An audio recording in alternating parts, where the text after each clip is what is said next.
Hello. Welcome to Guild Chat. I'm Liz. I am not Ruby, who is your normal host. She's homesick today, so we are all sending her healing well wishes.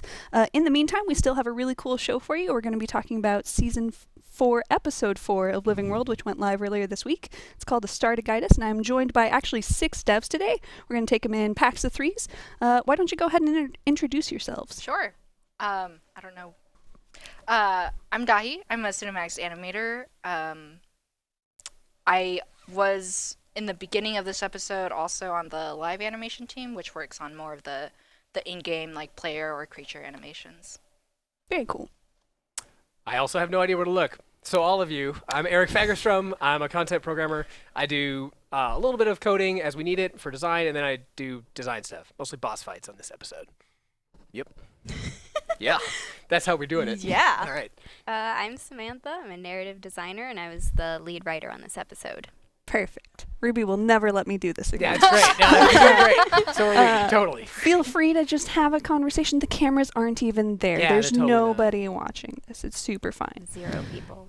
So we released an episode, and there's a lot that goes into it. And one of the things that we really like to do with shows like this is kind of talk about a little bit of a pulling back the curtain, letting people see some of the behind the scenes, maybe some of the wackier stories that go on leading up to development. But also, I think it's a good opportunity for us to acknowledge the hardships we go through. Because, for example, I know that there's a spider in this episode. Oh, before we get into it, that is a spoiler. There are spiders in this episode. This Guild Chat is full of spoilers. If you haven't played through the story and want to make sure you have that pristine experience, don't watch this. We're going to spoil stuff. Cool? Also, we're going to be collecting questions to answer at the end of each of our sections of hosts, so feel free to put them in chat, and we may or may not, but maybe, answer them. Anyway, so there are spiders. There are spiders. A lot of spiders. And you spent like 2 months staring at these spiders. Yeah, it's a long time. And so, reading player reactions for all the people who are like, man, I hate spiders. Why'd you do this? Well, I feel ya, because I was looking at a really big spider for a long time. Yeah, and there are a lot. I worked closely with Kirk. You'll see him later on the Spider Boss. And it was a tricky fight because it wanted to accomplish a lot of different things. We wanted to, move to the different braziers quickly. So how could we do that? And we wanted to capture this feel of being scared and in the dark. And we wanted Bram to have meaningful things to do. So we iterated a lot. We had different mechanics where we sent him around, but that felt kind of micromanagey. And we settled on this mounting thing that we use the mount tech to get the spider to grab you and haul you around. And it was a blast. I think it came out. There's a lot of moving parts, and it took a long time to get it kind of bulletproof, but I don't know. We had a good time with it. And one of the things that I think people don't necessarily understand is that as you're building things, it's not full assets from the day one, right? No, it is not. Yeah, we use a lot of placeholders because we don't want to get bottlenecked on art, and we want to know quickly if something's not really working. So like for the mounting, that was the big tech question. Can we get you mounted on the spider in its mouth looking like something different? So there's the question of, can we get you mounted on it? Can we transform you even though you're technically combined with the spider at that point? So we had a placeholder where you're a jelly. You look like a little ooze. Yeah, a little ooze. You're the yellow ooze, kind of just squeak. Yeah. We also needed to make sure that if there were multiple players in the instance, they could go grab all of you. So to simulate lots of people, I needed a really visually arresting image. So I had little Super Adventure Box princesses, and I didn't make them full characters. So they, in our test program, they shout. They're like, I don't have any skills. I don't have any skills. And they get grabbed and hauled away. And I think to make sure the grab, so we could see it, we don't always have print statements, so we use effects. So I had a nuclear explosion with a little SAB again. Yeah, so they would shout about having no skills and then explode and get carried away. Sorry, princesses. Many princesses were harmed in the making of the spider fight. So I many the princesses. text was. Yeah, sorry. I was like, what is? I have no skills. It's just, I'm not yeah, supposed it's to do mentioned it. so you know if you put a character in that can't do anything. But I didn't want them to do anything except explode and get carried away. So, That is they did their job. I learned something today. Every time we Yeah. have a fire alarm here now, that's what I'm going to sing. I'm I like, I have have no no skills. I have no skills. Yeah. Perfect. That's amazing. Actually, sorry. Go for it. I came here as an intern, 6 or 7 months ago. Weird. And my boss at the time, he was like, okay, I can start you off on a couple things. Like you can work on the Largos or the sand shark or the spiders. And I was like, well, I can tell you which one of those I'm definitely not going to work on, and Welcome that to is my the world. spiders. Yeah. He did not make me work on spiders because Well, he is a good kind of boss. You get used to it a little bit, but it's still gross all the way through. Yeah. When they're jumping, there's actually a mechanic most players haven't hit because they kill the little ones too fast, but they will jump onto you and Bram, which I thought was legit that he would freak out at that point. Some people are like, Absolutely. come Yeah. on, Bram, get with it. I mean, these are like basketball-sized spiders. They're just like, hit! I would freak out. Yeah, it was pretty rough. So getting that to work, repeatedly trying this thing, just like, all right, spiders, jump me. Like, that's...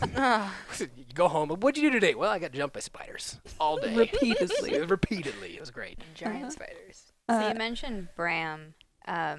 Part of the reason I made him afraid of spiders in this episode, so partly to characterize him a little better, but the other part is because our design director, when we pitched the episode to him, every time the spiders came up, he would just be like, ugh, ugh. Yeah. And he's so I not was a like, fan. yeah, we're gonna put that in the game. We're gonna port his that in. fear will fuel It kind of me. worked it worked to humanize Bram a little bit Yeah. because we get him his arc, and it worked for game mechanics, so you give him something to do. Like when we were just kind of ordering him around, he felt like a turret. It Yeah. was weird.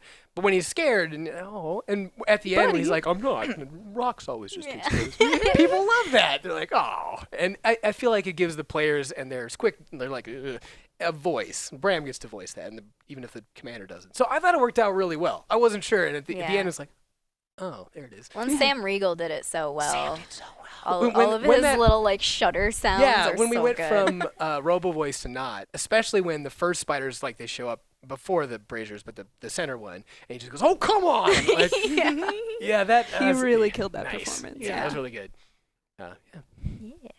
And you talked about, so you started here as an intern. Yeah. And I remember a story from you saying that essentially there was kind of maybe a moment of premonition about your move to the cinematics team. Yeah. So the story behind that is on my first day here, my boss, Chuck, he like took me around the whole studio, introduced me to a bunch of people. It was awesome. And then the very last stop we made was by Cinematics, which is the team I'm on now. And while I was there, Chelsea, my current boss, was like, "Oh yeah, so I heard you do storyboarding too. Like, oh, that's interesting." And Chuck immediately was like, "All right, we're going now. You're not allowed to steal her." And long story short, I'm on Chelsea's team now. You got so. stolen. She stole you. Yeah. Yeah. It was very sweet that they were like kind of fighting over me. Always great to feel wanted, right? But yeah, it was a good time. It was a good time. Very cool. And obviously the cinematics are a huge collaboration between that team and narrative. And this episode had a lot of really like heavy hitting cinematic work to do. Yeah. Do we want to dig into that at all? Again, spoiler warnings if you haven't played the episode, you really don't want to watch this. There's a couple of sads in there. Yeah. Yeah. Like, Yeah. I occasionally go to the kind of work in progress reviews because, you know, we have marketing trailers and stuff like that. And I remember the first time we actually started to see even just super still images of those last two cinematics, like just being gutted. Yeah. I know that you were you were the lead. You were kind of involved in writing this Just stuff. a little bit. Yeah. So, like, tell me about bringing that out and, like, groveling in those feelings. So I always like to joke to people that, like, the key to writing emotional scenes is to bottle up your own emotions for a long time and then let them all come out when you write. Right, something. Does this hurt? Yeah, it does. This must be great. That's only half a joke. But actually, I really wanted to explore in this episode the different ways that people grieve. And so I used a lot of people that I know in real life and like the when I've seen them go through grief, the different ways that they process it. And so I used that a lot for the different characters and stuff. And it was interesting because I had to completely lock down the script for the cinematics long before the rest of the script. Sure. So Yeah. I had to nail it really quickly and then write a lot of other things around it. It was an interesting way to write. I mean, yeah, I think that's the thing. Probably players don't see the most is our weird schedule. And they're like, this is it's taken from that, or this doesn't connect. Or it's like, well, yeah, you have to plan way in advance. And so when it does work, it's a minor miracle, but nobody knows that. Like, of course it works. Like, Yeah. Right. it's People fine. just assume that everything is linear, right? Yeah. Like you start from scene 1 Right. and you You keep just going. work on it You till just it's go done. until And scene that's 2. super not Yeah. like, for instance, spoiler warning. Nice. Oh my gosh. The the Oreen's fate cutscene. Yeah. That was started like literally half a year ago. Yeah. I Wow. think. Yeah. Yeah. It was a long time ago because that's more of our like painterly illustrated cutscene style. And it takes a lot of work to do. So yeah, that scene was like, we started it and there was just no way that it was gonna, like, the core of it could change. So everything around it had to like be written Yeah, it's like sort of as has you to were be describing. locked. Yeah. I think, if I remember correctly, that cinematics started being worked on before I even wrote a single word of dialogue. I would believe that. Yeah. Convenient that there wasn't any dialogue in that cutscene. I mean, Convenient. well, I I wonder gotta why imagine they that made it is. hard too. Yeah. When they pitched it, I was like, is that gonna, like, if that doesn't get conveyed, if players don't get it, this is gonna be a bomb. And Yeah. then when I was watching people play, they immediately got it. I was, oh, good. It was a long and hard process to make sure that Yeah, I people bet. understood that, like, oh, it is Oreen seeing herself die over and over again. That it took a lot of time to nail it. So I, for one, would like to say it goosebumps me every time. Like when I go and watch through, when you watch a stream or something, you cut through kind of the people just chatting or whatever. But there's certain moments I always watch, like, okay, how are they going to handle this one? And that is like the number one for me, just to see people ruined. I'm like, good, because that's how I felt. Yeah, I want like a master cut of reaction Yeah, videos right. of reactions people to watching Irene this. getting- people react to Oreen watching No. herself die. Yeah. It's wholesome. It's content for the whole family. Yeah. Really. Yeah. Exactly. Absolutely. And so, in addition to kind of all that work, one of the things that we have been talking about a lot recently and have been kind of living out as we ship episodes is kind of making sure that we're continually improving systems and stuff. Obviously, episode 3 had a really big visible one with the roller beetle, but there was some shiny new tech that I believe you were directly responsible for, which is the imposter system. Oh, yeah. Which is Yeah, where that's right. Blish appears in the open world to you, the player, as Blish, and everyone else just sees this cute little prairie dog following along behind you. So the idea was just to have an open world NPC that was key to the story, and we didn't really have that. It shows up in other games, and it would be a really nice tool to have, so you're not having to constantly go to some place where somebody's standing still. And we were worried about making them invisible to everybody who wasn't on the step, because if we lose track of them in the scripts or something, if something goes wrong, we could like leak a lot of memory, and like the game slowly dies repeatedly. We don't know what's happening, so don't do that. So we came up with this. All right, well, we'll have it's basically just a transform, like when you get turned into the jellies or the egg sack. That same tech, but have it look different for one person as opposed to everybody. And I didn't know, like, we kind of had it in. We were working on the script side of it to make sure that it worked and cleaned up correctly, and I just forgot about it. And I didn't know that they'd picked a prairie dog. I was like, man, there's a lot of prairie dogs in this map. What is happening? That one really likes to run wherever Connor's going. And they picked a prairie. So there's like a screenshot of me like, wait, is Blish a prairie dog? And yeah, okay. So it seemed to come off okay. I was kind of surprised the reaction. I thought people just wouldn't even notice. Like, oh yeah, my quest person's with me. But people are like, wait, what? Blish? Wait, what? Well, let's go, Blish. I Let's got a do little this. buddy. He's Yeah, following I me got a along. little buddy robot. It was great. So yeah, it didn't end up being that hard, but we looked at a lot of different options that were really hard, and I was like, well, we could maybe do this transform thing. So as long as we hide him in a prairie dog, it works fine. Is that the same tech as the one that you used for when you go into the mushroom place and you stand outside of it? People are fighting invisible enemies and you can't That's like, see what they're I fighting. don't know. I didn't make that area. Because I really like. Connor's shaking his head no. I think it was just Blish that we used this Okay. one, right? I suspect it will get used again. It's just a nice tool to have. Mhm. But Oh, yeah. I don't know. The mushroom area, I feel like all bets are off, and it's just insanity. That's what I feel like. That's all I know about It the actually mushroom area. did come from another world. We didn't actually make Yeah, it. we didn't make didn't it. make it. We were yeah. just- actually. We Yes. just opened that code up to the Yes, to the a universe. voice It said, appeared "Behold one the day and we void." just decided to put it in Yeah. the game. Blish's imposter system actually led to one of my favorite commit lines, and I don't remember it word for word, but it was something along the lines of made Blish immortal and also a prairie dog. Secret immortal prairie dog god. Yep. I'm just saying I they guess they did a hell of a job making Blish immortal. Absolutely. Like, whoever that commit. Yeah. Well, I mean, you can't have him die in the open world, and Right. But Absolutely. yeah. Except, spoilers. I mean, you can't have him die in the open world. Oh, way too soon for that one. Rip. I hate you. Thank you. Thank you. That's kind of my goal Yeah, in it's writing like, is to alright, make everyone mission just accomplished. feel Compliments. pain. Right. Absolutely. Like, how dare you? Yeah. But it's really interesting that you brought up that you didn't expect people to notice it and just kind of like play the game. I've been playing through the base game recently and then hopping onto Path of Fire to help friends with whatever content. And like I don't realize it when I'm playing the base game and just kind of like running through the motions over and over again. But when you do encounter something like different, even if it's only like really slightly different, you're like, oh, whoa, like this is different. Yeah, This people is pick not, up on it. It's not just me like rolling my face on the keyboard it's and just fair. trying to like not die on Yeah. my very squishy mesmer. I definitely feel like, I miss a lot of forest for a lot of trees, and there are times like, nobody will notice this. Everybody notices. And there's sometimes like, oh God, can we get away with this? And like, I guess we did. Yeah. Like, so I have Why terrible would you perspective. mention that? No, there's no flaws. There's no bugs. Well, there's one spider.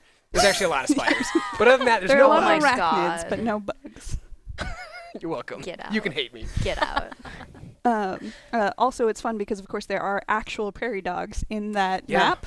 And I was horrified the first time I saw someone zap one. I was like, oh no! Oh, you're like Yeah, my Jeff little had him buddy. in. And so, like, in the vultures, I think will get him too. Yeah, So the we mentioned vultures that. eat them. Yeah, Oh so my it's like, God. once We you know, you're like, simulated a Blish? What happened to Blish? beautiful He's fine, right?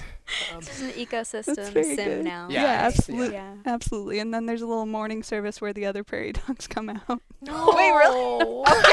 I'm so sorry. I'm Like, so wait, sorry. what? doing? Uh, Oh my gosh. and you also worked on the very last cinematic, is that correct? Yeah. On Kaith's return. Mm-hmm. Yeah. Which is fun because that's a new character coming back. I mean, for the first time in a while at least, Yeah. and she's a very significant character with a lot of implications with our past. Yeah. Yeah. It was no really- pressure, right? I mean, honestly, like when I started, it was no pressure because I had a like, I don't know, my brain just like didn't realize how important she had been in the previous seasons. So I was like, oh yeah, it's just Kate. Like, yeah, whatever, she's back, I guess. And then like every time I like told someone else at the studio who isn't like super in tune with what's going on with the story all the time, that I was animating her, they were like, wait, what?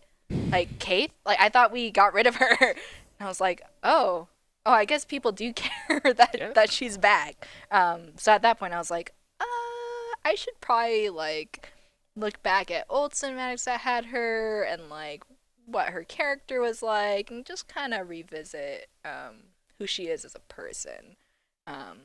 It turns out who she is as a person is, like, very similar to the kind of characters I enjoy animating anyways. Perfect. So I was like, all right, like, You're natural for it. And who she is as a person is very enigmatic. You get like one line there Mhm. to make her return pay off. Yeah. that was No. Yeah, done. that was a really long and hard process of like, no, literally we were like 2 or 3 weeks before we had to like finish up her animation, and we had someone come by and be like, oh yeah, by the way, I feel like she's not working, and we're like, what? And it was someone whose feedback we couldn't like ignore, right? Not that we ignore anyone's feedback. Good save. Nobody But- saw that. Like we Nobody always noticed. we always like take feedback and go and evaluate it and say, can we do this? Can we address it? Is it going to serve our purpose? And their feedback was good, but we just were like, well, how can we do what you're asking us to do and still make it work with like 2 weeks left of this animation? So yeah, it was difficult to make Kate's appearance be true to her character and work with the story and all this stuff. But yeah, I'm excited to keep seeing her. Maybe. Maybe. For you, Samantha, obviously you touched, parts along through the whole episode. What was either like a defining moment for you or the part that you had the most fun with, aside from, drinking people's bottled emotions? Yeah, that's Those always sweet, my sweet favorite. tears. Yeah. I think my favorite was probably writing dialogue for when the player enters the mushroom area and experiences an alteration of their Spoiler alert, it's fine. consciousness a little bit. They got like yeah. the unicorn buff. It's And great. we learn a completely canon and factual fact about Ritlock. I had no idea that was in there until the release, and the reactions, man. It was very important that everyone knows. Absolutely. Like that is a foundational truth of the Guild Wars 2 universe now. Whatever he's doing is working. It's very soft. I like to think that he uses argan oil. Okay. I mean, Yeah, Larry. that's sold me on it as a it's what I use. Yeah. So Oh, there you go. it's putting a little bit of yourself in the characters. Yeah. Yeah, that's really good. It gives them that touch of liveliness. Yeah. Absolutely. And hearing like the player characters, voice actors record that section in the booth was the best experience I've ever had. They had so much fun with it. I gotta imagine, yeah. I Yeah. think it's different. Yeah. Especially and that's North. Yeah. especially fun because you get to hear it like 10 times, right? Yes, that part was very fun 10 times. Maybe some of the more depressing parts of the episode, no, hearing that hearing hadn't those even 10 occurred to times. me. That was good, Yeah. but feel worse and do it again. geez, yeah. Can Okay. you just Oh, bring out God. a couple more tears Yeah, as like, you're oh, I'm in so much pain right now. Yeah. oh Yeah. that's really difficult. It was funny, while I was hearing it being recorded, I was like, wow, I'm really slapping the player around. I was like, Well, like I for really- that. I really, I did it this time, didn't I? really stuck it to him. Yeah. Oh no. When I started here as an intern, and when I was on the live animation team, I didn't work that closely with narrative, but kind of near the end when they were starting to transition me into cinematics and I was doing storyboards, I got to talk with a lot more writers like Tom and folks, and it was really interesting and like amazing and fun to me that as I was talking to them, it almost was like, this is gonna sound demeaning, but I really, really don't mean it to be that way. But it was almost like they're really enthusiastic, like writers of fan fiction, and they were just like so excited to like build the world and build the characters, and like that was, to me, like that's always been my favorite part of like engaging with anyone who's a fan of any sort of content. But like it's cool that you can do that but make it canon. Yes. Yeah. Like you are It's paid like to do that. fanfic, but it becomes part of Oh, canon. yeah. Honestly, most of the time it does feel Oh, like absolutely. writing, being the caretaker of fan fiction. Like, Yeah. you can write fan fiction, but you have to make it really good. And again, like you said, that's not to demean fanfic. That's not saying that like either what we do professionally is Yeah. like that or that that's inherently bad. I think it speaks to the fact that we're all super passionate about what Yeah. we're doing, and people are here because they do love the franchise. Like you're engaging and you're telling these heart-wrenching stories Yeah. because you care and you love these characters and you want to do things with them. Sometimes that means making their lives miserable. Yeah. Exactly. Well, and I do think that fan fiction is like incredibly important in a games community, and Yeah. like I take inspiration from it all the time. Like what I see people feeling passionate about, then I'm like, okay, this is what people care about, and this is a story that I need to tell. I need to further this character's arc because I see so much fan fiction or fan art or anything about that character. Yeah. It's amazing feedback. So the takeaway for the fanfic authors and the fan artists is we do see and we do know. Just live with that. But so, there's a lot of heart wrench, there's a lot of anguish, there's a lot of kind of darker moments in this episode, but ultimately, like, it is a very hopeful episode. The title is A Star to Guide Us, and it's got kind of these lighter kind of aspirational elements in general. Do you want to talk about the title and, like, where that comes from? The title actually is kind of depressing in itself. Nope, I refuse to believe that. Yeah. It is So hopeful. at the end of the episode spoiler. I don't. We did that. Okay. Do we have to keep doing that? No. Yes, we do. Yeah. Okay. So Bram says that the Omicron have a saying: when someone dies, their memory is a star to guide us. See, that's not depressing. That's hopeful. It's I mean, Blish is very Fine. fine. He's fine. We're all fine. He's Everybody's still with us. Don't worry hanging out about and it. happy It's all and good. having jokes. Yeah. I heard Um, Krakator's stomach is like Party central. yeah. Yeah. The That's happening where place. It's just It's a rave happened. in there. Yeah. Keep it together. Nothing we say on this show is canon. No. Oh boy. It's fine. I mean, things I say sometimes become canon. Not me. Thank No, goodness. we're just Unfortunately. talking about how this becomes. That's true. Yeah. Oh, no, that's- Krakator's stomach is not a rave.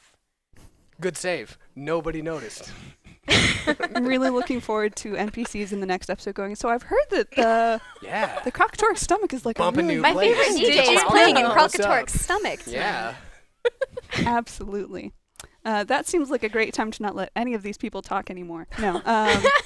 We have been asking for questions, and so I think now would be a good time, unless people have last little stories that you want to get out, we can start taking a look through some of those maybe. Anyone see any on here that you want to take a swing at Oh. answering? I do already know how the story ends, and it's that's really hard So to Witchcraft 56 asks, I don't know if you can answer this question. Do devs already know how the story ends? And the answer is yes, but we're not going to tell you. we're super not gonna tell you. Yes. But I can say right now, I have friends who play Guild Wars 2, and I have like started playing with them more and more, and hearing them talk about the episode, I literally have to be sitting at the table with them, just like sipping my tea, like, yeah, guys, Sure thing. yep, yeah, totally right, Interesting theory. yeah, One of fascinating. One of my favorite things about release days is looking at partners or friends I have in the fan community who I know well enough to know what they'll be excited about, and just like waiting to see their reactions.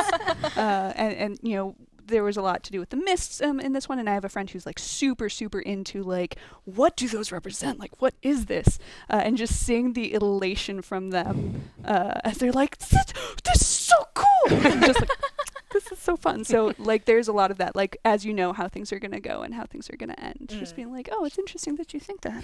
I'm like super involved with the ending of episode 5, and that is a moment that I'm like, I cannot wait to subject people to this, because it's gonna be fun In a fun way. in a fun way. Mm-hmm. Yep. Eric Durzal asks if there are any tips you can give to a programmer to help them achieve my level. your Your level. level. Oh, well then. How- Because what his is ego your didn't need level? inflating. It's over 9,000. Oh. Oh boy. Ugh, okay. That just Very happened. good. Yeah. Very Uh, good. Thank you. I guess I'm the so short proud. version is, so I like getting a job is in the industry is kind of what they say. It's like study, do prep interviews, do that. Being here though, like when you're in school to be a programmer, it's fancy algorithms. We don't really do a lot of that here. It's a lot of just like listening to what design needs, looking for rubbing points. A lot of what I do in terms of programming is not that crazy hard. It's just making it clean and listening to, knowing how to sort out what people actually want. There's a poster up in one of the rooms that's like Henry Ford. It's like, if I'd listened to what my customers say, I'd have given them a faster horse. You can apply it to design and players, but also to programming and designers. Like, we serve them too. And so it's a lot of just like, oh, what you really need is this thing that's faster and cleaner and all that. So it's kind of just learning to be with, like, work in a group. It's not really that different from anything else. It's just that too many programmers, I think, forget that and get all excited about, you know, the bits and bytes. They forget about the people in the project. So, well, that was kind of pithy.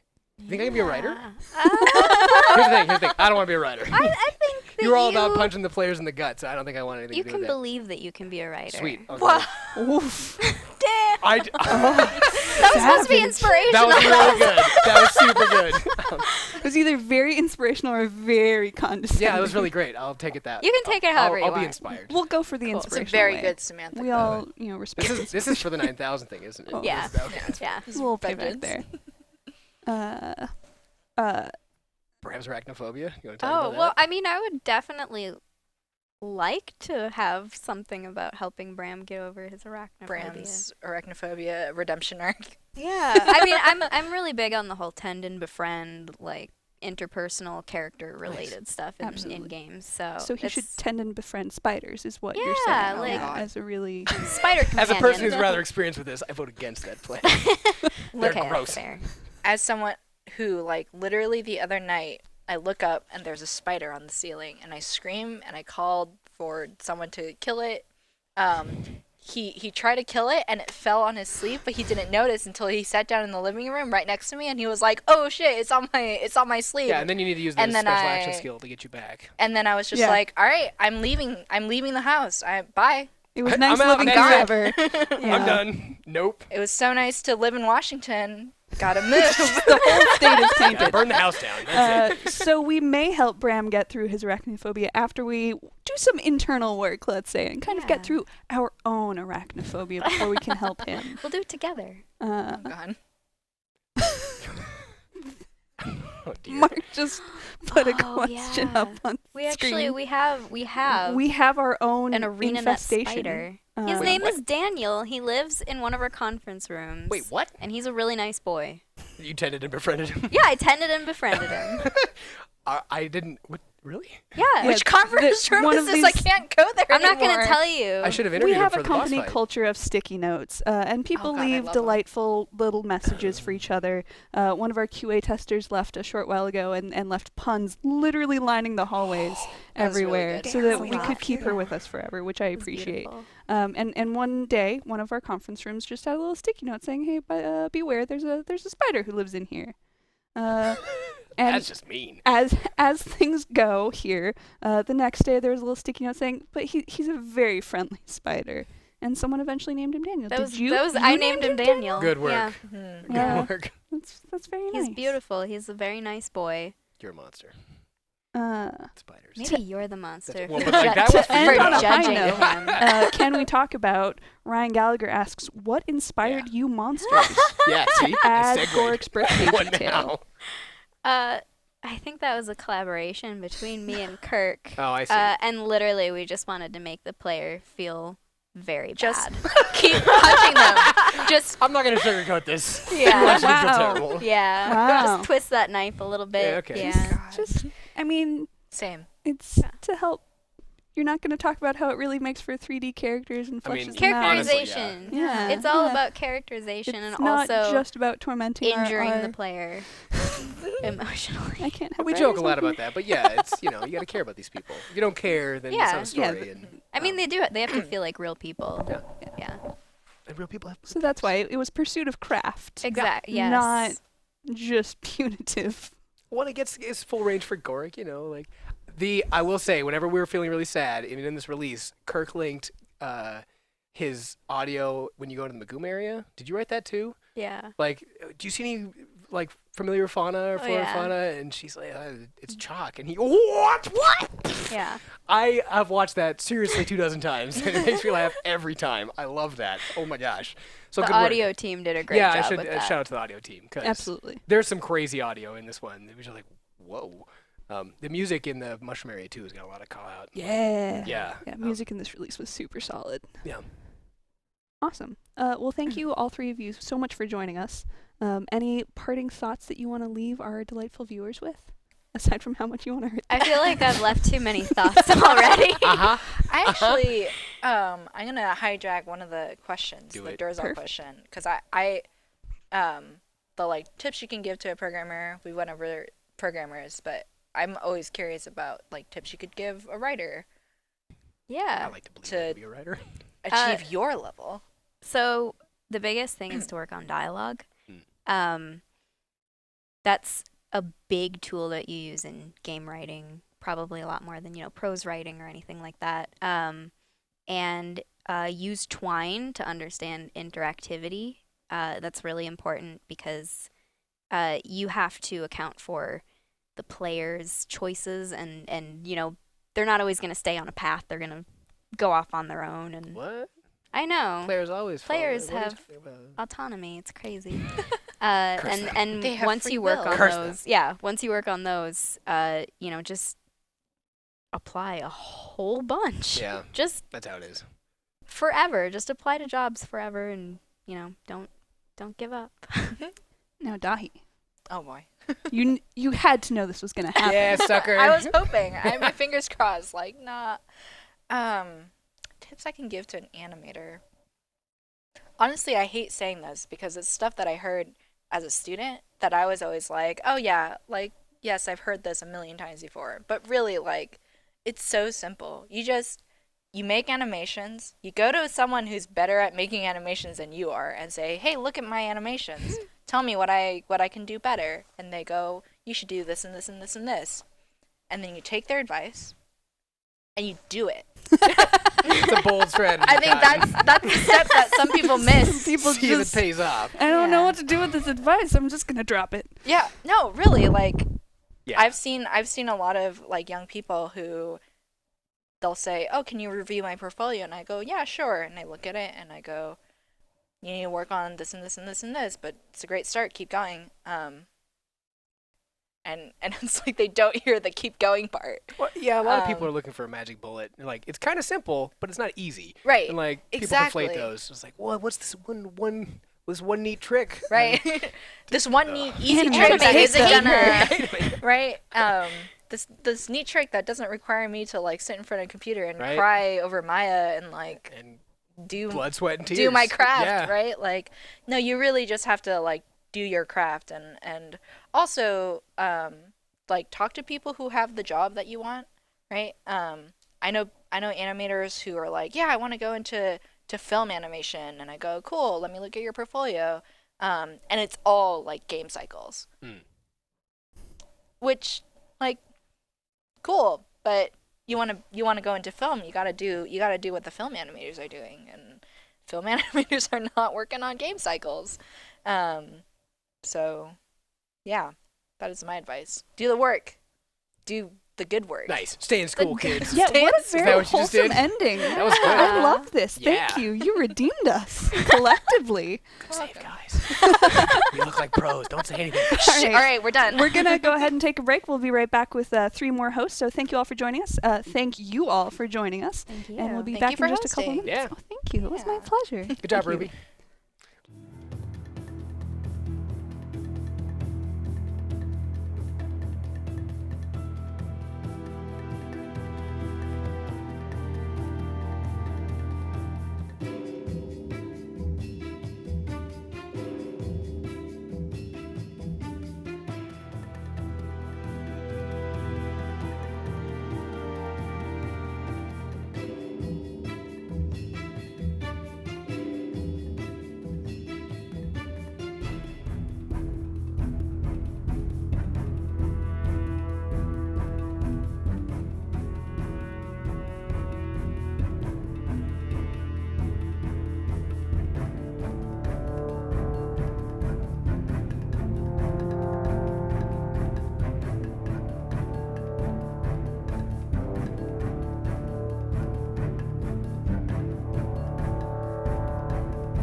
Hi. Welcome back. I have 3 entirely different people next to me, which is pretty exciting. If you are just tuning in, be warned that we're going to talk about spoilers. And if you have questions for the 3 guests who are about to introduce themselves, go ahead and put them in chat. There's a chance that we'll answer them here on this very stream. So let's go ahead and talk about who you people are. Who are you? You people. I'm Kirk Williford. I am a designer at ArenaNet. I worked on this episode, obviously. I think that's why I'm here. I sure hope it is. Yeah, I worked on, let's see, Legacy alongside Eric. I did the non-spider stuff because I am arachnophobic and hate spiders. You're a monster, Eric. I worked on Sun's Refuge, and I also did some other stuff here and there. Very cool. I'm a narrative designer. I've worked on Destiny and Destiny 2, and for ArenaNet, I was the open world writer for episode 4. I'm also a designer. I worked on the chapters Chaos Theory and From the Ashes, and a bunch of open world events like the fake Joko event and Chantry Dating Party. Matchmaking. Yeah. Very fun. Yeah. So it's all about balance. Like we have some of the trying to intentionally inflict pain on the player, but also fake Joko. Yeah. Yeah, And that's good. Samantha's breaking hearts with her writing, and I'm sitting over here writing Let's Hug Koss Absolutely, absolutely. Which was a beloved book. by all Alonian children of all ages. And all of our audience. I think people are very excited to have a sequel in the long-running tradition of Koss on Koss. I will say, as goofy as the fake Joko event was, though, I'm really glad we got to do it for the Awakened at the beginning who are processing, like, just all the different ways that people could actually miss their tyrannical dictator. Which, turns out, like, if you've been inundated in that culture for a long time, there's a lot. And there were probably more we could have covered, but we have text budgets. Yes, we do. How many conversations did we write for that? There were a lot of conversations in our episode, in general. I think it was a permutation of 6 for the matchmaking. On the dialogue was like 96 lines for the matchmaking dialogue. That was because you wanted to have custom responses to every... That wasn't me. That was our narrative director. Oh, okay. Well, it was good. I do like that a lot. Absolutely. Yeah. Sorry. No, you're good. What was the favorite? I mean, of all your children in this episode, which is the one you love best? What was your favorite? Oh man, that's so hard. Absolutely. I love your fox. Yeah, the fox. I mean, all the stuff that I did with Sun's Refuge, was my baby from the get-go, and being able to work alongside Lily to develop so much awesome dialogue and conversations in there. But yeah, the desert fox, like Connor said, definitely. Absolutely. Yeah, like when I saw that we didn't have a mini for that fox already, I'm like, oh my gosh, We have to change I this. need this. Yeah, like I want absolutely. it. So that's kind of, just wanted to have show the impact of Krakatoric and the brand on the creatures in the world, not just the Awakened or the other people there. So yeah, I think that one's my favorite. Very fun. And the only reason we have kids' books is because of Kirk, who wrote a primer by Archon and Beru. It's almost entirely word for word his. Oh wow. Meh, not really. You did such a good job with like all those conversations. So. And so in God. addition to children's books, this episode also features children's drawings, I blame which we this can guy. actually Yeah. show on screen here. His fault. So, War Marshal Colo is a character that we had in Path of Fire who hasn't actually showed up until this episode. But when I was in between Path of Fire and being assigned to this team, I was working on a bunch of miscellaneous stuff for episodes. And one of the things I did for 2 was I wrote a bunch of stories about monks' adventures. And one of the things they did was they delivered a picture to an Awakened who was, if you read between the lines, it was a Colo. She images them with worms. She's high ranked, all these other things. And then when it turned out that we were doing Akola's camp, which was something that Frosty decided fairly early on that Akola was going to be part of the big Shatterer meta, I was like, well, she's going to still have this drawing, but we should use actual children's drawings. So I put out a call for drawings from children, and I got responses from Matt Pennebaker, and then Matt Medina drew something as well. So you can see from left to right a Colo from people who are increasing in age, and we actually used the middle one. There's a line in if you examine the thing where you're like, you're looking a little green, Nicolo, and she can be like, hey, don't be rude. They're all completely anatomically correct. Yeah. Too, right? Absolutely. I mean, the green one has her little headpiece. Like, Kolo's kind of really interesting because she was actually originally planned to die in episode 3, like Troop Marshal Ogun. She was going to be she was going to be another bounty boss. And very early on in the process, I was like, hey, like, I like What it, if she didn't die? Yeah, don't kill her. And then like when I was assigned to episode 4, it turns out that they're planning to do. She was already planned to be a huge part of the meta, which is this funny example of like how a small conversation can like alter the course Of history. of history. Sure. Yeah, I was going to go a little bit less dramatic, No. but it works. Yeah. Yeah. So now we have the crazy arguments between her and the new troop Yeah. marshal. Yeah, which are fantastic, by the way. Yeah, because of what you did. Well, because she survived, sure, but like you fleshed out her personality a ton in this episode. Like we always kind of had talked about how she had like this, she cares about her worm. She's always a little off, but we hadn't actually had a chance to show it. And I think you really nailed that personality. Oh, you this built the episode. runway. Some other stuff that was stubbed in and nailed later. I believe we had some really fun temp text Yeah, that I boy. meant to have Samantha read, but you're basically Samantha. Yes, I think. 100%. So if Got you the hair. could just Can confirm. tell us about this. My hair is nowhere Do you near use as argan majestic. oil? Because I hear that's the secret. Yes, every day. Actually, every 5 minutes. That's why he named it There we go. Argon Garrison. Oh yeah. Was it argon oil? It's extracted only from branded awakened argon. Every day.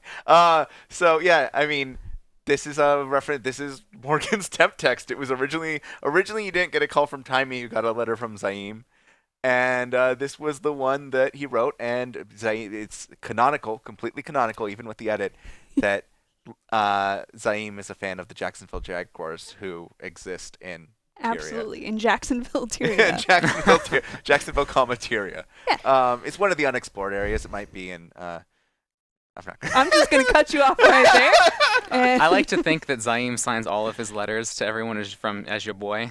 Absolutely. This is what we have to absolutely. deal with as writers. We get this kind of text handed to us and just make It's it true. I prettier. mean, that doesn't seem like it makes your job easier. It's really, really hard. They write really, really good temp text, and you're sitting at your desk laughing, and it's really hard to write when you're laughing so hard you're crying. Oh no. We make my job very hard. Writers aren't the only ones who can make people cry. So you have to not only kill your darlings, but you have to kill other people's darlings. I don't kill their because darlings. This is You could talk about the darlings that survived. Yeah, I mean, there was a lot. There's, I'll just say there is a very out there darling in this episode. All I will say is I'll say one word: I mean, Krogatorid. we have a spoiler warning. Yes, sure. But Can they we have play the thing is that? players haven't found. There's stuff in this episode. Oh, There's no. all these little details that players still haven't The found. spoiler is you haven't found it Yeah. yet. That's So right. like, happy hunting, I guess. For the record, Oh. I did not make that pun.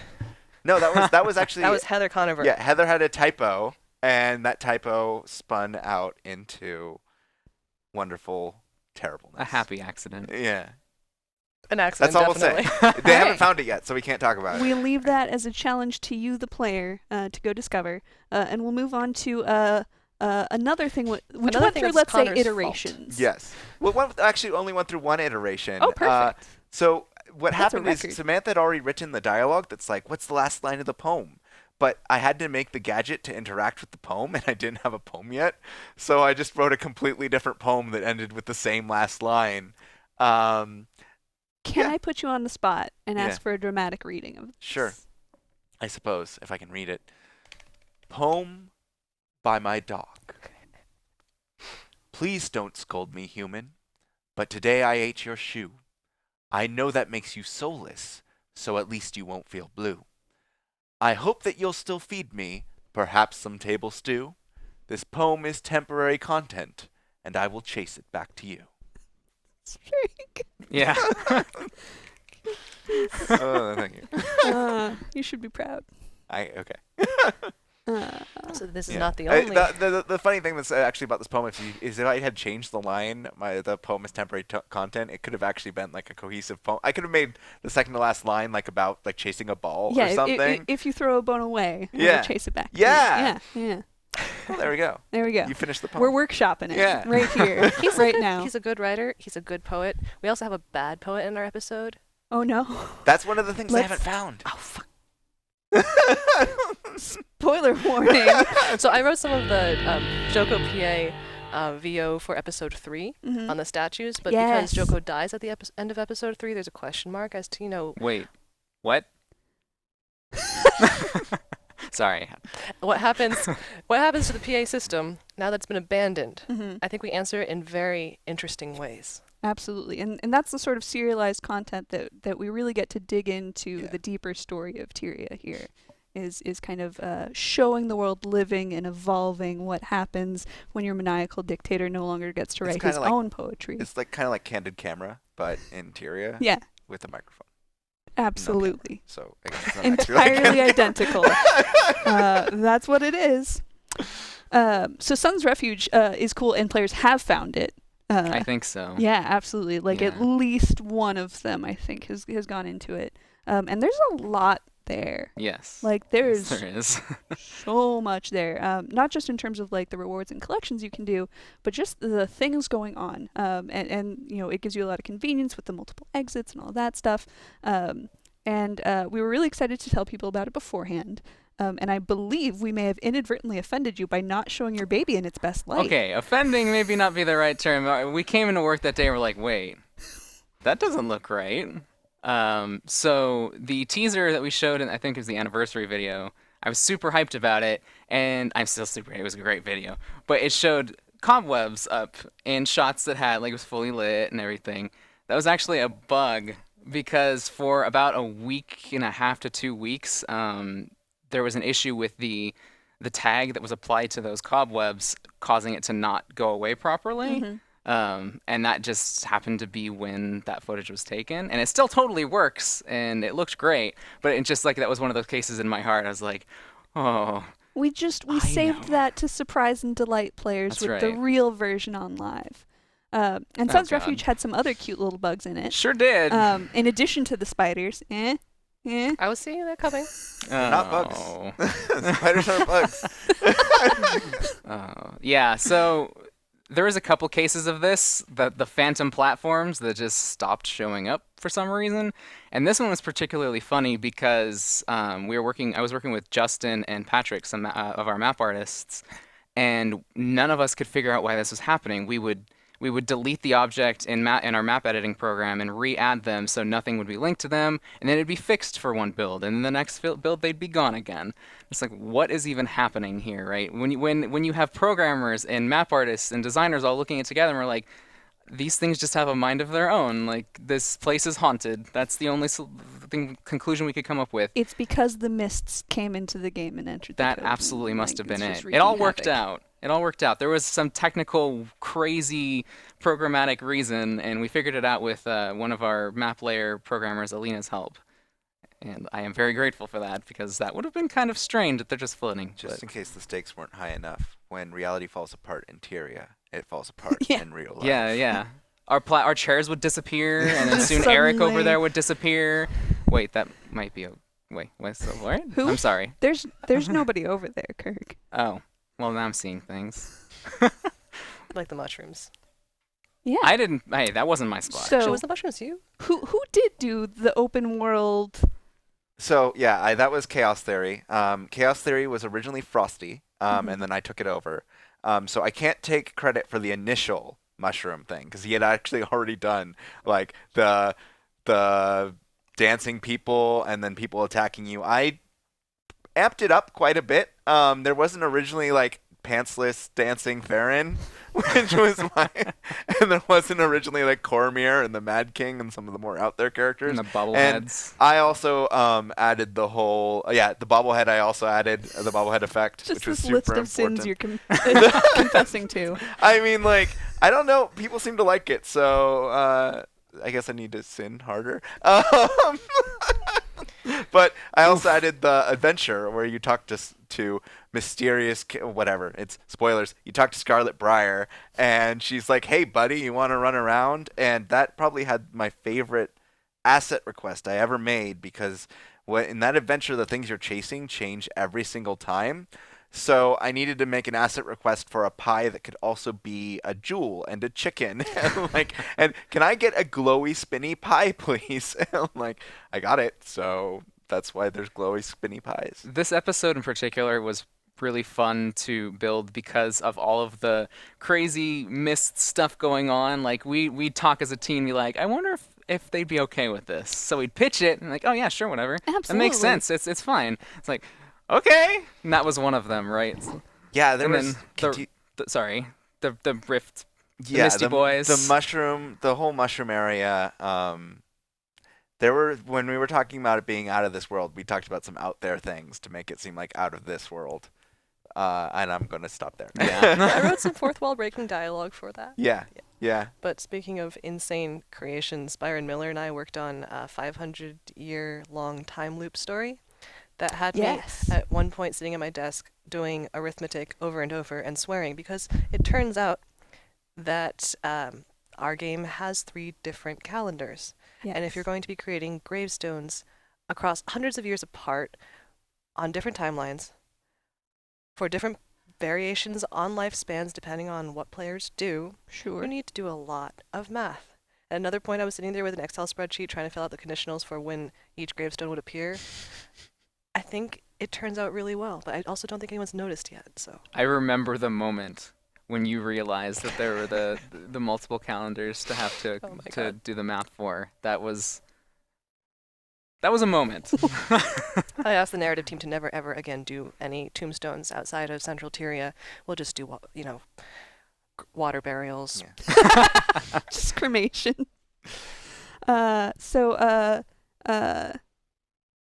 that had a thing that I was definitely gonna say right there that tied into other stuff. So you also, in addition to that, worked on. I have a note here from you, Betatron. Oh, yeah, Betatron. Please tell us the story of Betatron. The story of Betatron is a very long story, and it goes back I got nothing but time. decades. I don't know the full story. My understanding is he used to be Herotron, Mm-hmm. and also Jabatron, Yes. and also a bunch of other things. And Yuri Lowenthal is an amazing voice actor who does a lot of things. Like mushrooms. Yes. He's also. Yeah. That's Yes. it. He's our mushroom. Yes. He doesn't do mushrooms. Well, maybe Yes. I don't know. But he is our mushroom voice Yes, actor. Yuri Lowenthal is Betatron and our talking mushrooms. Someone just said, "Hey, let's put Betatron in the Shatterer fight," and I was like, "Sure." Absolutely. And he's a union member. He gets around. As he That should. Tron yeah, gets yeah. around. I mean, he's one of really the flagship characters of Living World. He appeared very early on, and has really stuck through it with us in a way that not many NPCs have. The true hero of Tyria. It was really cool in general when designing content for this map. Like everything in this map is either a response to Joko dying or a response to the craziness that Kralkatorrik is up to. And that allowed us to, there was just a lot of stuff to explore there. And the pack showing up again and like organizing the groups in Alona and kind of seeing them work along with the pact and kind of this expanded force, and which included Betatron, was definitely one of the things that was neat to get to play with some of those old characters again. Absolutely. So we talked about briefly mentioned the Shatter fight, and it's obviously super fun to be able to kind of bring that character up and kind of modernize it a little bit. Did you work very closely with anything surrounding that? Just the dialogue for the fight Okay, and the dialogue for the meta events that led up to the fight. absolutely. Eric took over the Derv escort event. I think you took over the Janundo. Who was I working with on the Janundo? I was working with Eric on the Janundo lines. It was this really tightly timed, really tense event chain. That was a lot of fun to work on. Very cool. We've talked a lot about things you've done. What was your favorite, though? I'm very fond of the fake Joko event. I got away with a lot of stuff in like the fact that I actually have a question mark in the character's name, like fake joke, like Palawa. We had to Joko. run that by editing. Yeah. And their skill descriptions are powerful mesmer abilities. Definitely always had those. Like, It's true. Yeah. I'm also I'm pretty happy with how Saphira wound up. Like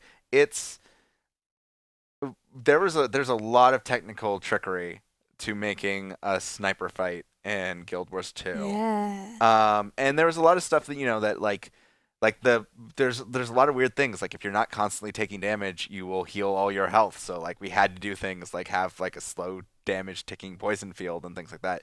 And it was really interesting to design around all the there's all the different classes and all the different things, way our systems work.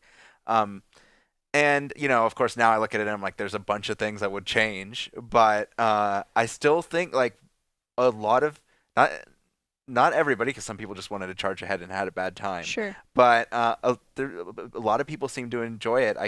I was very amused by someone who edited a Metal Gear Solid picture and like put like the Tyria UI and was put all our UI on it. It was like, this is my favorite screenshot from the new episode. But yeah, I'm pretty proud of that and how that progressed, and also like her emotional development as that fight continued. She's a fun character, right? Like, it's really neat to see her and to have that experience with her, and it turned into this kind of cohesive sort of experience. And I think, speaking of things, hinting at things that players haven't really looked at, there's a lot of details that about Zafira that you can dig down into and figure out things about her. Which I haven't seen people pick out yet. So we are making quite the homework list for characters coming out of this. It's only There's been a 4 poet days. they need to find. There's details about Saphira. There's something Kralkatoric. There's a lot of Toric. secrets in this episode Yeah. that Yeah. have not been found yet. Absolutely. Are you aware of any from Sun's Refuge? Oh, so many. Yes, Okay. that's all I'll say. So don't- many. Wow. This guy's a mad genius. That being said, people found a lot of them faster than I was expecting, which Okay. I should have just expected. Like what? The desert fox being one of them. Okay. There's a little gadget up in the corner of some rocks that is just a fun little toy that I just, was thought it'd be cool one day, and people found that a lot faster than I thought they would. Yeah, there's a couple other things here and there that aren't particularly tied to the Full House meta collection Mm-hmm. that people found. So And what's really lovely, I think, about what you did with Sun's Refuge is how it's multi-state. mm-hmm. And so as the players progress through various open world events, as they progress through the story, the space transforms, different characters show up, people's dialogue changes. There's dialogue you will only hear when you're in a particular state of Sun's Refuge Yeah. that once you progress further, you will never hear again. And that's also in the open world as well. Like Farron is in the Pact camp only until you complete chapter 3, Yeah. and then he's not there. And he has some dialogue. He's being Farron, and it's good stuff. Yeah.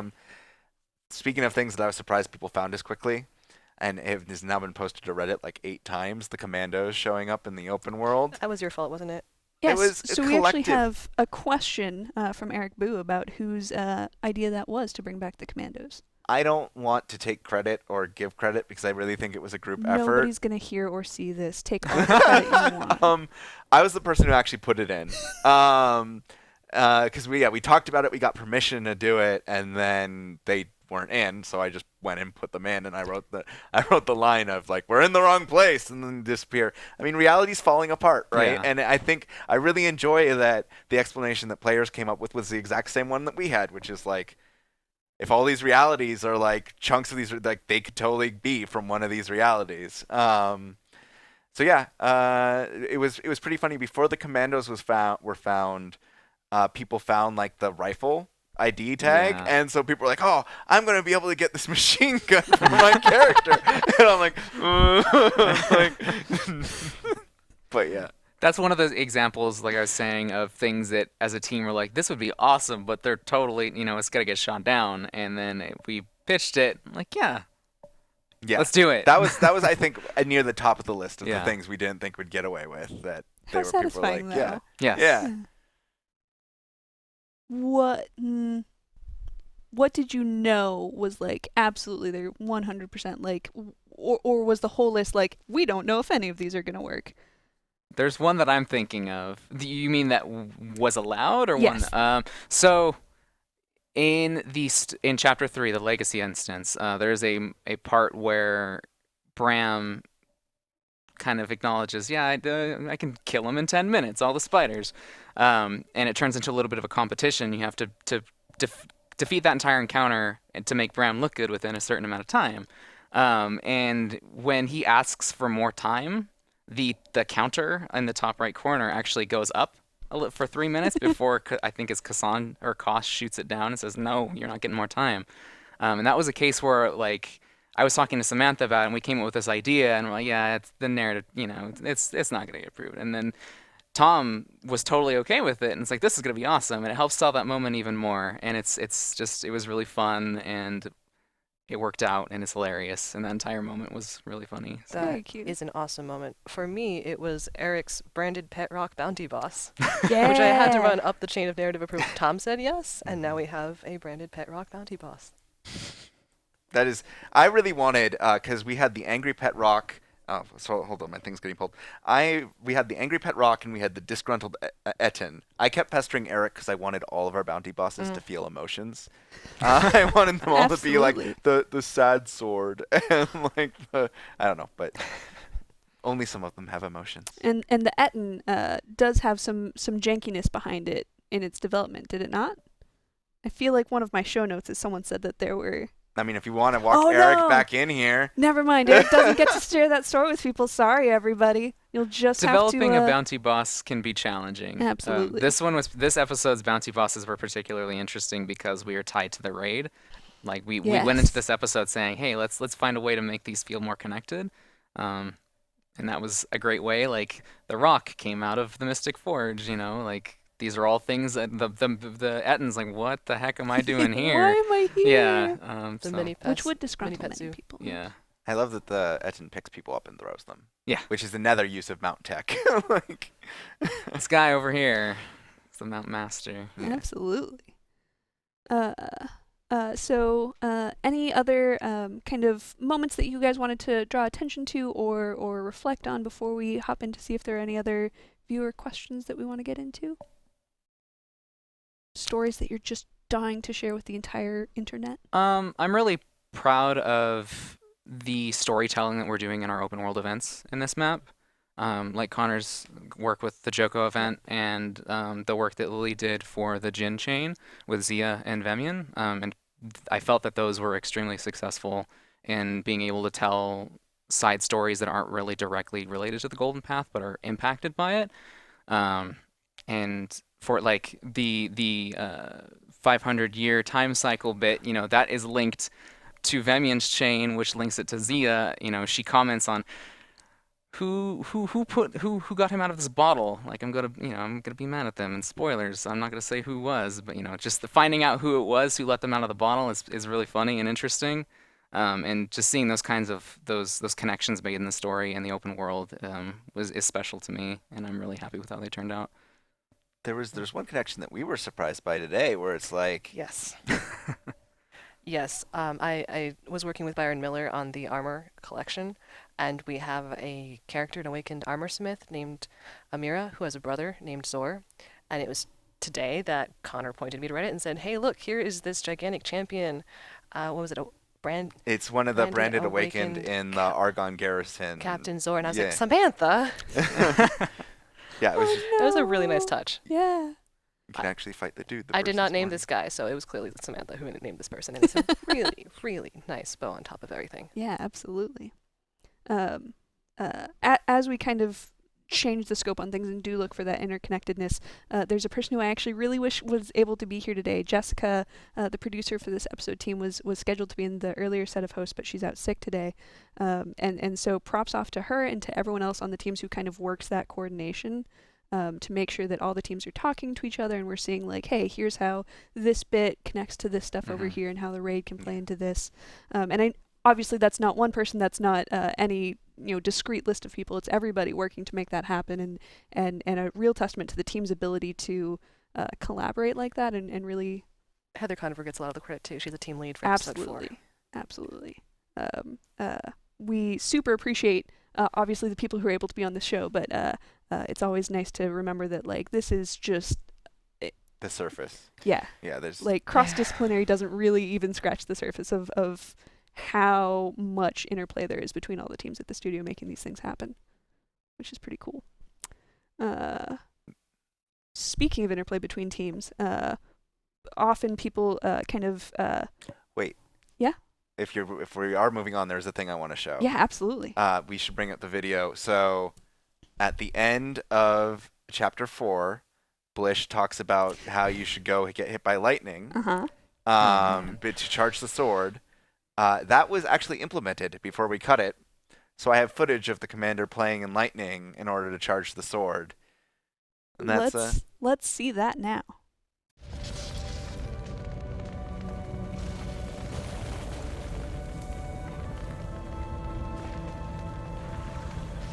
Ouch.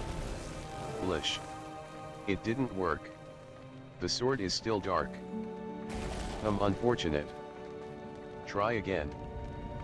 You want me to get myself hit by lightning a second time? Yes. Perhaps one along was not enough of a charge. We need more data. Okay.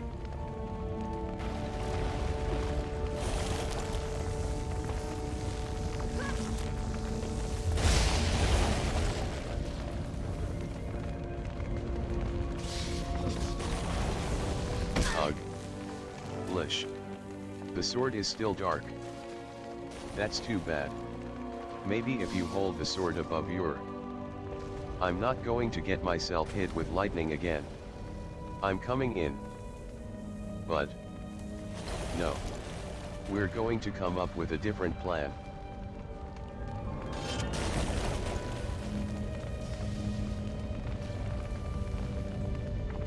Charges the sword up. Yeah, it Like, could have worked.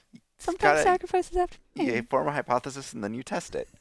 Science. Yeah. Yeah, it's great. absolutely. Well, that introduces our players to our most prolific voice actor, RoboVoice. Oh my gosh. It's true. RoboVoice, I'm glad that players get to hear it there and fans get to hear it there, because we hear so many funny bits that RoboVoice does. Like in the Legacy instance, when Koss says the line, Chamber of the Sun, for some odd reason our RoboVoice just seems to like to correct sun to Sunday. So every time we'd enter that chamber, he'd say, Chamber of the Sunday, and it'd make me hungry every single time we get in there. It's just those kinds of things. I think we've told stories about various other mispronunciations that he does. it was an ice but cream parlor before it was Sunspear Sanctuary. That's canon Absolutely. now. yeah. Yeah. Sunsphere Sunday Sanctuary. Yeah. Absolutely. Sunday Spear. Carl Katerick, I think, is another big one. Oh yeah. Oh yeah. I think we've definitely talked about this one before, but Yoko. Yeah, Yoko. Yoko is very good. It's like how your instance was called Yoko Oh No for a while. Joko Oh No. for It a was while. not called Joko Ono. It was called Oh No Fake Joko, and then everyone decided it was Joko Ono. Yeah, our entire team just started calling it that for some reason, and it made I Connor can't really imagine upset. why, yeah. They didn't respect the integrity of your Well, artistic output. I wasn't trying to make a reference, and then it became a reference to like the artist, and I'm like, all right. Who did write, not the example asked, who wrote Farron's mushroom trip lines? That was you? That was me and Samantha. If you want to parse it, what you're hearing on the Golden Path as you go through is Samantha, and what you're hearing when you come back, the ambient stuff, is me. But the narrative team is extremely collaborative, and we are all sitting in a room workshopping this stuff, so it's a very big team effort. So Samantha talked about kind of the process for digging into the kind of darker emotions. What do you dig into for mist-based mushrooms from another reality warping your perceptions? Someone else's sense of fun? I have none of my own. Clearly. Now I have a jar of humor on my desk. Says with a straight face. And I'm actually going to pull out a question from the last group and pose it to you all because God. that's fun, which is advice or tips for getting on your level in your profession. Connor, Why we're starting me? with you. All right. Design is tough, honestly. I'd actually say design and writing are both really tough to actually break into the industry with. I think there was a lot of good advice given last time about like just continuing to do stuff and put it out there. I got my first job in the industry because I just happened to be making a game about debating dead philosophers, and then like the company that came and saw it happened to be a studio that did like educational games, and they're like, "That's interesting." Socrates And- Jones, you should play it. I'm not anyway. But yes, and it's a combination of just being persistent and making stuff and luck, right? And obviously taking feedback. Because you never know when a position is going to open up at the place. You never know what the specifics are of what they're looking for, even like beyond what's posted on the job thing. So there are lots of things you can do to maximize your odds, though. You can, make sure you're presenting your content in an accessible way, really getting to the core of what you contributed. I know I edited my website a bunch of times until I realized I needed to start with like, here are the specific things I did on these projects, because especially as a designer, if you're posting a project, like again, because they're so collaborative, you post screenshots of pretty art, and people you're not direct. You helped a little bit to determine the art. I didn't make those pixels. Yeah, and people honestly like a lot of recruiters aren't going to download and play the games, right? So it's like some footage is good. If you can do that, I know they asked how you get to my level, but honestly, I feel like a big part of it is just getting hired and then continually trying to learn, and learning before you get hired as well. So. Yeah, I don't know. I'm done. Hot potato passes to Lily. Yeah. I don't feel qualified to give advice. That's- Everything I've received has been through grace, and I don't know that that's a replicable process. So, your turn, Kirk. Oh, come on. I mean, that's kind of what I was saying, right? A big part of it is just things lining up sometimes. Yeah. And that really sucks to hear, right? Right. But like, If there's one thing I found, if you jump, the universe will catch you. you got caught. I got I feel caught. like that's survivor's bias. Maybe. Like, which we also all have. But like, yeah. The big ones for me would be don't be afraid to take chances, like what they were saying. Don't be afraid to fail.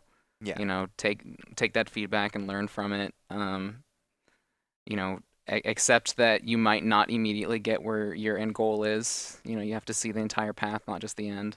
Yeah, I mean, Sorry. For me, I started in QA. I've always wanted to work in games. I always wanted to be a designer. You know, I wanted to build games. I built games before I worked in the industry. You know, they might not have been crazy fancy stuff, but you know, just I might not have even shared them with anybody. Just on my own time. You know, exploring those ideas and seeing how things work, being invested in not just the end product of a game, but the process and the pipeline of how they get made. Those are all really important to me, and I think that helps. Like, companies will notice that, you know, other coworkers notice that kind of thing. Your passion for not just the game you're working on, but the medium that you accomplish, and we're able to tell these awesome stories, you know. So I do have actually one very concrete bit of advice in regards to the making stuff. It's okay to dream small when you're making things on your own.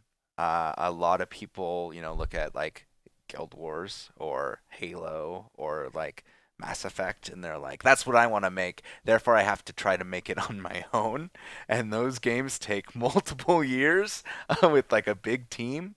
It's okay to make especially when you're just starting out, like make small like one-person projects. And then once you've made small one-person projects, find other people who have made small one-person projects that have done things that you like, and make two-people projects. And you can, and then you slowly like get better at working with that's actually work with different people is another big one, because collaboration is such a huge part of it. Yep. Yeah. So we'll clearly have to schedule a games industry best practices Have we live not done stream. one of those? I mean, we've done things here and there. Okay, that seems like, yeah, I do think that would be, it's obviously something people are interested in. Any closing thoughts on episode 4 for folks? You first. I'm just really glad people liked it a lot. Like, It was a lot of work, and there's a lot of love went in. I mean, a lot of love goes in every episode, but this episode had so much text in it, and I'm really happy to have been able to work with Lily and Samantha and getting that. 24,000 words in non-VO only, something like that. Yeah. In English only. Sun's Refuge alone had more text in it than most releases instances do. It was a lot. It was a big ask, and everyone was just champions in making it a cool, cohesive experience. So It's a beautifully collaborative team. It was a joy to work on. Awesome. Well, it has been a joy to have you all here with us. Thank you for joining us. Thank you for talking about what you do and pulling back the curtain a little bit for all the fans watching. So thank you. Thank you to everyone who has joined us. We are always really excited to sit here and get a chance to kind of talk with you and talk about the things that we're crazy passionate about. So we'll see you again soon. Ruby will be back in the host chair because she'll be feeling so much better. And in the meantime, we'll see you in game.